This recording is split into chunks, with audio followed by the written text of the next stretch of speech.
नमस्कार. मी शिल्पा साम संजीवनीमध्ये आपल्या सर्वांचं मनपूर्वक स्वागत करते. आजचा आपला विषय आहे आपल्या किडनीचं संरक्षण आपण कसं केलं पाहिजे. यावरच आपल्याला मार्गदर्शन करणार आहेत एसडीएफ होलिस्टिकचे डॉक्टर व्यंकटेश जोशी. आपण त्यांचे स्वागत करूया. साम संजीवनीमध्ये तुमचं मनपूर्वक स्वागत. खरं किडनी हा अतिशय महत्त्वाचा असा आपला अवयव आहे. खरं किडनीचं जर संरक्षण करायचं असेल तर नेमकं आपण काय केलं पाहिजे. होलिस्टिक उपचार पद्धती म्हणजे नेमकी काय आहे हे आपण नक्की जाणून घेऊया. पण तत्पूर्वी मी आपल्याला सरांबद्दल थोडक्यात माहिती करून देते. डॉक्टर व्यंकटेश जोशी हे एसडीएफ होलिस्टिक संस्थेचे संस्थापक आहेत. मुंबई विद्यापीठात पदव्युत्तर अभ्यासक्रमाचे ते शिक्षक देखील आहे.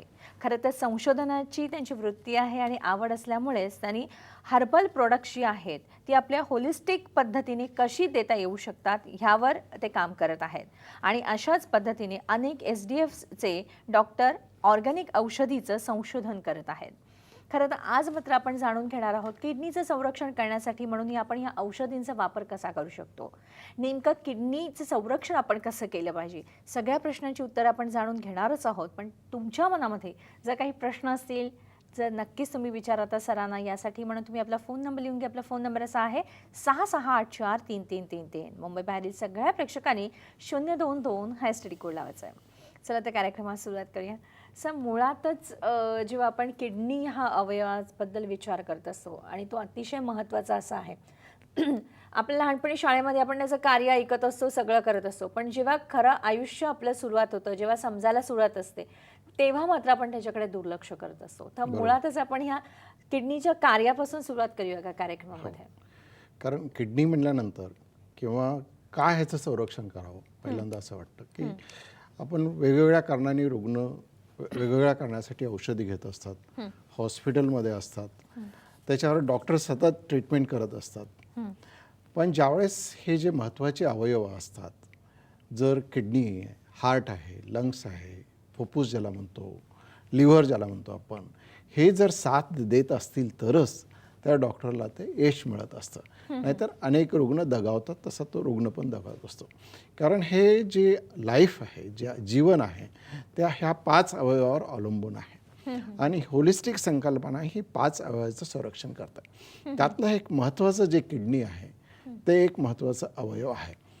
पण हल्ली दुर्दैवानं याचं प्रमाण हे फेल्युअर होण्याचं किंवा निकामी होण्याचं खूप प्रमाण दिवसेंदिवस वाढत आहे. पूर्वी एक 4 वर्षापूर्वी ह्याचं 10% प्रमाण होतं. हल्ली जो टाइम्सचा सर्वे झालेला आहे त्याच्यात 17% लोक रुग्ण हे किडनी फेल्युअरने ग्रस्त आहेत.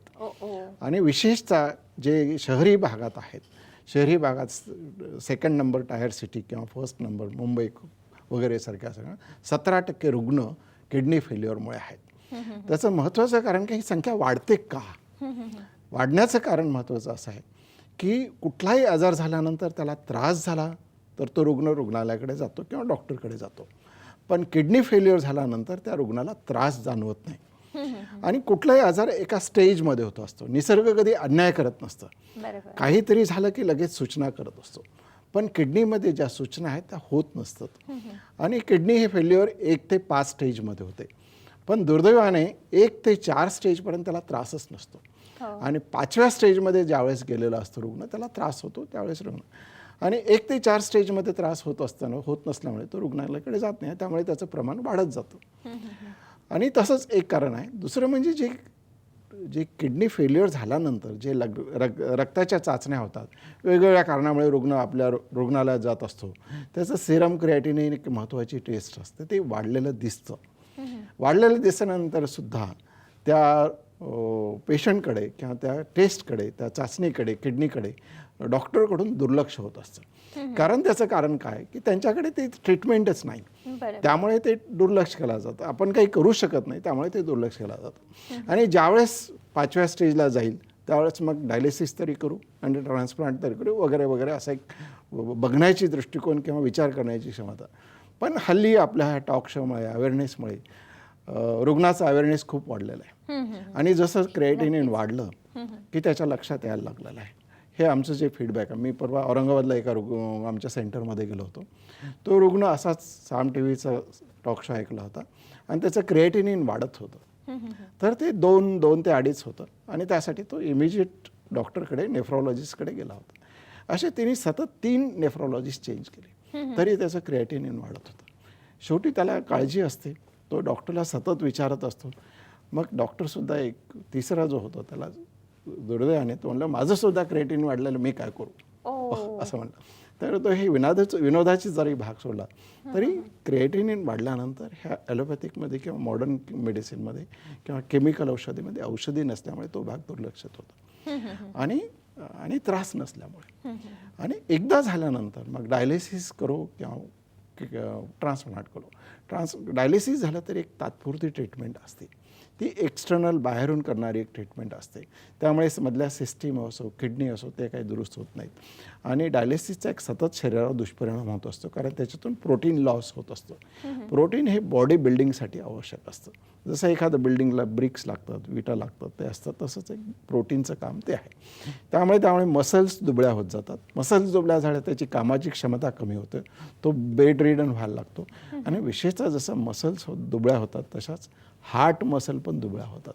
हार्ट पण दुबळं होत जातं, त्याला मग अन्य त्रास सुरू होतात हार्टचे. आणि बहुतेक रुग्ण जे डायलिसिसचे रुग्ण आहेत हार्टमुळेच दगावत असतात.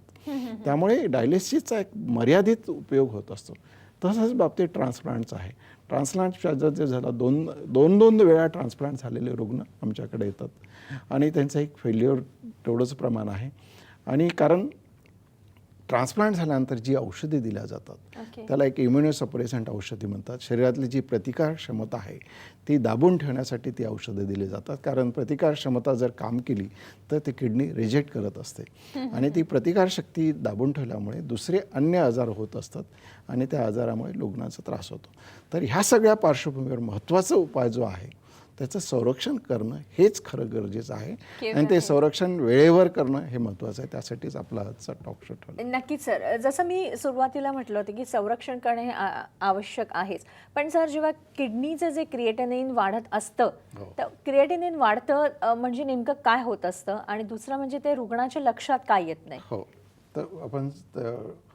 तर हे किडनीचं संरक्षण झाल्यानंतर की क्रिएटिनिन वाढतं.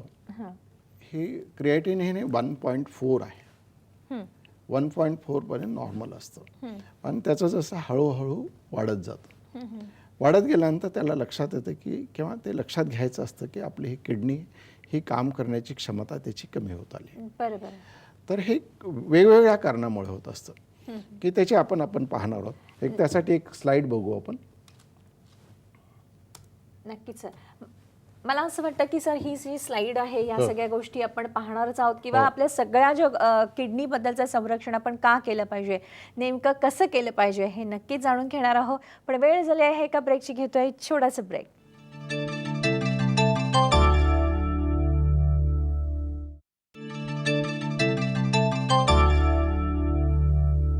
ब्रेकनंतर पुन्हा एकदा आपल्या सर्वांचं मनपूर्वक स्वागत. आज आपण माहिती करून घेत आहोत ते किडनीचे संरक्षण आपण कसं केलं पाहिजे. यावर आज आपल्याला मार्गदर्शन करत आहे SDF होलिस्टिकचे डॉक्टर व्यंकटेश जोशी. सर, तुम्ही आपल्या ब्रेकवर जाण्यापूर्वी सांगत होता की नेमकं किडनीचं कार्य कसं असतं, की आपण तिचं संरक्षण का करावं याबद्दल अधिक माहिती. संरक्षण का करावं महत्त्वाचं आहे की किडनी हा शरीरातला एक टाकाऊ पदार्थ बाहेर टाकणारा पदार्थ आहे.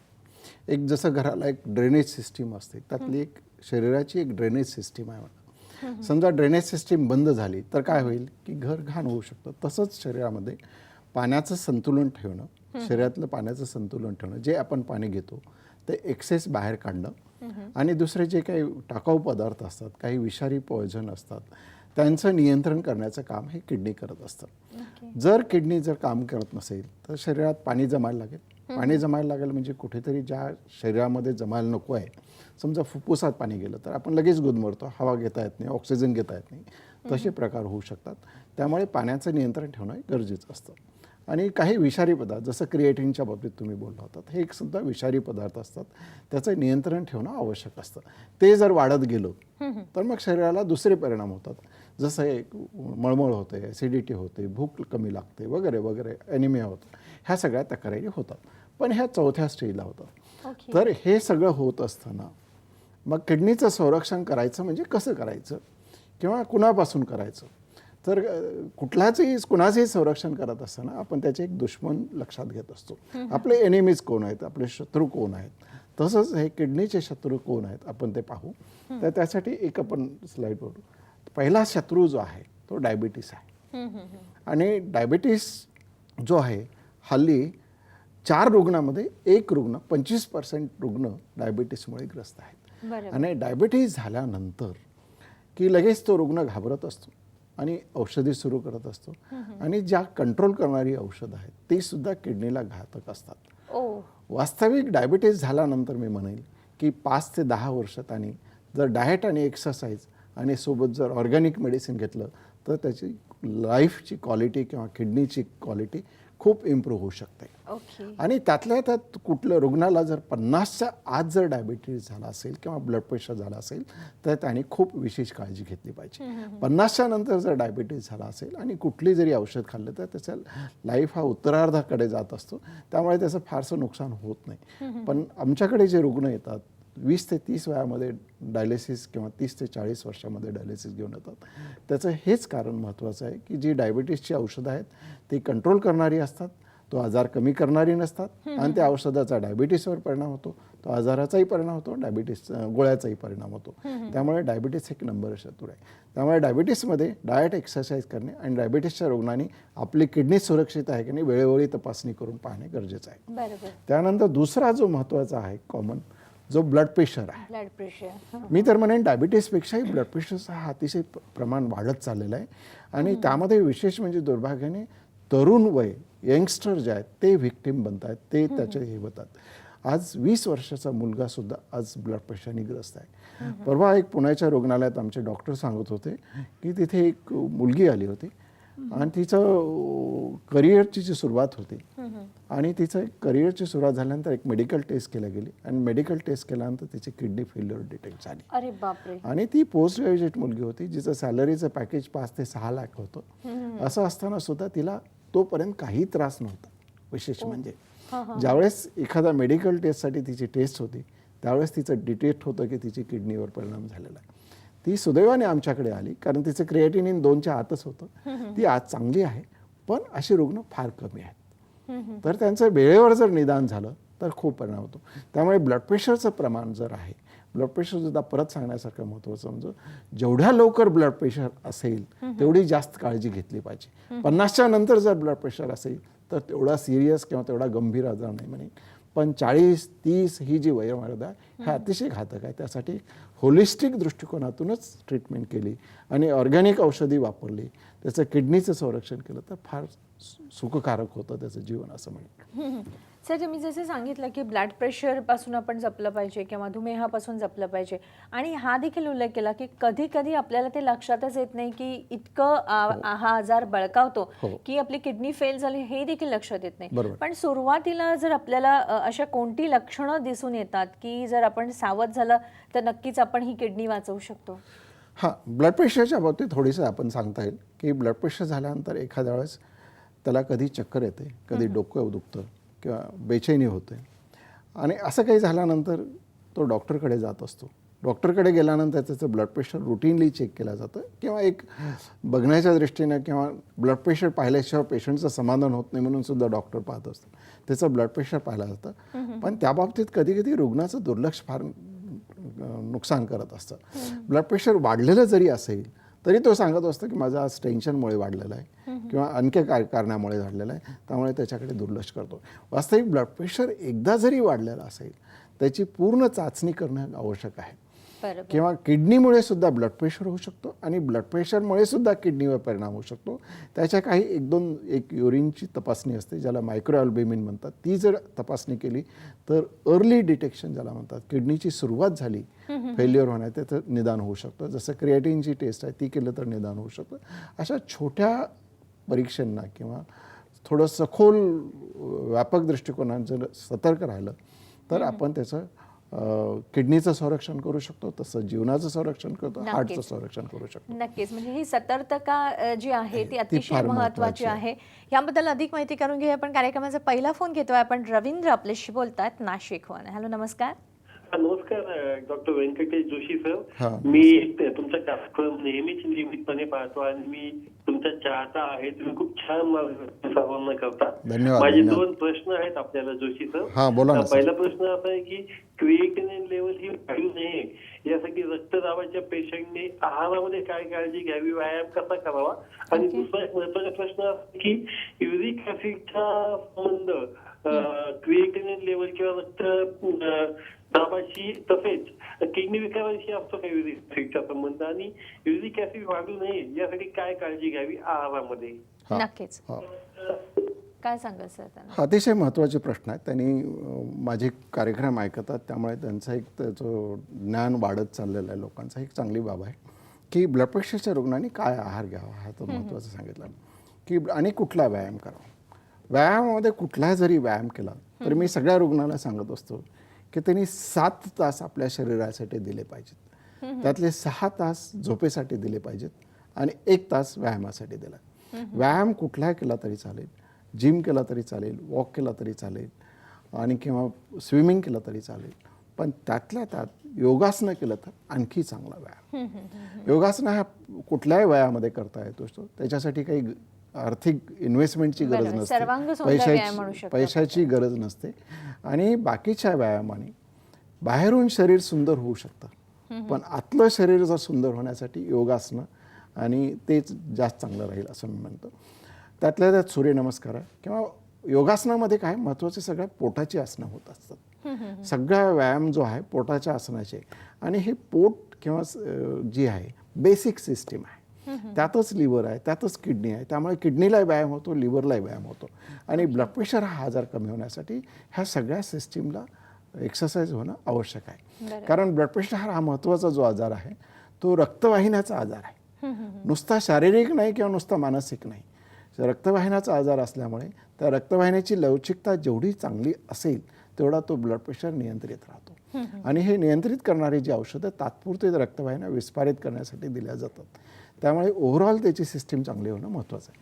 दुसरा प्रश्न होता त्यांचा युरिक ॲसिडसाठी, तोही महत्त्वाचा आहे. काही भाज्याचा जरी वापर केला, त्यातल्या कडू भाज्यांचा जर वापर केला, कारली असेल किंवा तोंडली असेल किंवा अन्य अशा भाज्या, मेथी असेल, यांचा जरी भाज्यात थोडासा वापर केला, आठवड्यातून 3 दिवस जरी वापर केला तर त्यांचं युरिक ॲसिड कमी होऊ शकतं.